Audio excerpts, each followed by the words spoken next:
ఇప్పుడు ఈ రోజు ప్రోమోలో కూడా అదే కనబడింది స్వార్థం. చూసా నిఖిల్కే ఇస్తుందంట. నిఖిల్కి అంత వాంటెడ్ ఏం లేదు. అదే వాళ్ళ కలవక కలిసారు. ఇప్పుడు బిగ్ బాస్ హౌస్ ద్వారా ఇమ్యూనిటీ వచ్చిందని చెప్పొచ్చు. మణికంఠకుడికి పెళ్ళం భార్య మళ్ళీ కలవడం, ఫుడ్ పంపించడం అవన్నీ కూడా బిగ్ బాస్ ఏదో రకంగా అందించే ఉంటాడో నాకు తెలిసినంత వరకు. ఈమె మట్టికి స్వార్థంగా బిహేవ్ చేయడం అక్కడ కూడా. మణికంఠ గురించి ఏమి ఆలోచించవా యష్మి అంటే అసలు ఏం ఆలోచిస్తున్నానో నేను నిఖిల్కి ఇస్తాను ఫుడ్ అంటుంది. ఎంత కుళ్ళు ఉందంటే అది. ఇప్పుడు పర్సనల్గా ఏదైనా ఉండొచ్చు, వాళ్ళిద్దరూ ఎన్నో సంవత్సరాలకి విడిపోయినారు. ఎవరో మణికంఠ వాళ్ళ ఆవిడేనో వాళ్ళ పిల్లలు వాళ్ళందరూ విడిపోయారు కాబట్టి వాళ్ళు కలుస్తున్నారు కాబట్టి కొంచెం వాళ్ళకి సపోర్టెడ్గా ఉండాలి కదా. కనీసం అక్కడ ఉన్న నిఖిల్ కొడుకున్నా అనిపించే ఉంటుంది మైండ్లో. పాపం వీడికి ఇస్తే బాగుండలే, నాకు ఇవ్వకపోయినా పర్లేదు, మా అమ్మ వంట నేను ఎప్పుడైనా తింటాను, ఇంటికి వెళ్ళినప్పుడు ఎప్పుడైనా తినొచ్చు అన్న ఫీలింగ్లో ఉండొచ్చాడు.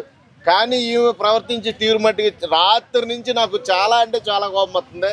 యష్మి ఎక్స్పెషల్లీ నువ్వు ఇంత స్వార్థపరురాలు అని నేనైతే అనుకోలేదు.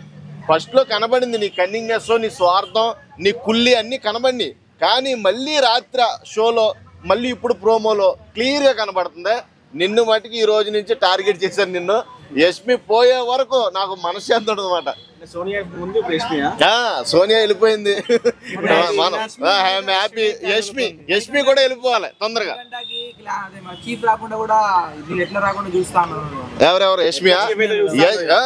యష్మి ఇప్పుడు మణికంఠకి చీఫ్ రాకుండా చేస్తానంటది, వాడు కార్నర్ చేస్తాడు. వీడు కూడా చిన్న మిస్టేక్ చేశాడు నిన్న. వీడు మంచోడు అంతే ఎక్కడో మంచం వేసినట్టు వీడు కొన్ని పనులు బాగాల. నిన్న ఆదిత్య ఓంని సేవ్ చేయాల్సిన పర్సన్. ఇప్పుడు ఆదిత్య ఓం ఆయనకి ఎంత సపోర్ట్ చేస్తాడు మణికంఠకి, తీసుకెళ్ళి ఒక ముందుకు తోసాడు ఒక దెబ్బ. మణికంఠ అంత స్వార్థం పనికిరాదు భయ్యా. నీకు సపోర్ట్ చేసేవాళ్ళు నువ్వు నామినేషన్లో పెడతావు. నువ్వు నిజంగా నిఖిల్ గడ్ అన్నట్టు నువ్వు 100% నువ్వు సపోర్ట్ చేసేవాళ్ళని తీసుకెళ్ళి గోతులో తోసేస్తావు. అంటే నువ్వు నీ వెనకాల ఉన్న వాళ్ళ మీద నువ్వు టార్గెట్ పెడతావు. అది కరెక్ట్ కాదు. నబీలు, ఆదిత్య నీకు ఎంతో సపోర్ట్ చేశారు. నీకు ఎవరో నేను దగ్గర రానప్పుడు నేను చాలా ఆదరించారు. వాళ్ళనే నువ్వు టార్గెట్ చేసి వాళ్ళనే గోతుల్లో తోసేస్తున్నావు. ఎప్పుడు చూసినా అంటానే ఉన్నాడులే నిఖిల్, ఒరే వాడితో ఎవడన్నా ఫ్రెండ్షిప్ చేస్తే వాడిని టార్గెట్ చేస్తాడు, వాడిని నామినేట్ చేస్తాడు. నిజమే, అది మళ్ళీ ప్రూవ్ అయింది. నువ్వు మార్చుకోవాలి, నీ బుద్ధి మార్చుకోవాలి మణికంఠ. ఇదే రకంగా ఉంటే మటుకి నిన్ను కూడా టార్గెట్ చేస్తాం. ఎస్ సోనియా అమ్మ మొగుడు మామూలుగా కాదు. నాకైతే రాత్రి అయితే ఎదురుగా కనబడతావు రెండు అది వేయాలనిపించింది. అసలు దవడ పగలగొట్టాలనిపించిందా, అంత కోపం రప్పించింది భయ. పృథ్వీ ఇదిగో ఇంతకే ఓడిపోయిన పృథ్వీ కూడా కరెక్ట్గా ఉన్నాడు. అక్కడ సంచాలకుగా ప్రవర్తించిన ప్రేరణ కూడా కరెక్ట్గా ఉంది. ప్రేరణ ఏమంటుంది, అరే నేను అక్కడ సంచాలకుగా ఉన్నప్పుడు హెల్ప్ చేయొచ్చు కదా, నువ్వు ముందొచ్చాడు కదా పృథ్వీ అన్నదా. అసలు సంచాలకుగా ఉన్న వాళ్ళు ఎవరైనా హెల్ప్ చేస్తారా? చెయ్యరు అనే చెప్తుంది. ఈ మట్టి బుర్రకు అర్థం కావట్లా, ఈ పనికి మాలిన దానికి అస్సలు అర్థం కావట్లా. ఎలా అరుస్తుందంటే కాదు, ఏడుస్తుంది.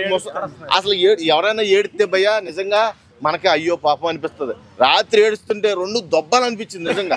నిజంగా అంత కోపం వచ్చింది, అంత చిరాకు వచ్చింది నాకు ఆమె ఏడుపు. ఎక్స్పెషల్లీ పృథ్వీ గారిని నేను మెచ్చుకుంటా, ఎప్పుడు మెచ్చుకోవాలి నేను పృథ్వీ గారిని. కానీ వాడుకున్న మెచ్యూరిటీ లెవెల్స్ పెంచుకున్నాడు. వాడు ఓడిపోయి రే ప్రేరణగా అక్కడ సంచాలకుగా ఉన్నప్పుడు అలా చెప్పకూడదేమో లేరా అని వాడు మెచ్యూర్ గా మాట్లాడుతున్నాడు. అది కాదు రా, నువ్వు ముందెళ్ళిపోయి ఆల్రెడీ ఇంద్రా అంటే వీడు పరిగెత్తుకుని వెళ్ళి పాలు తాగాడు. వీడు గైడ్ చేసిన వాళ్ళేమో సన్నాసులు వెనకాల బెలకొట్టి ఇదే పనిలో ఉన్నారు. అక్కడ ఏముంది ఏంటి, I am the mega chief అనే బార్డర్ ని కరెక్ట్ గా పెట్టారా లేదా అని చూడలేదు ఎవడో.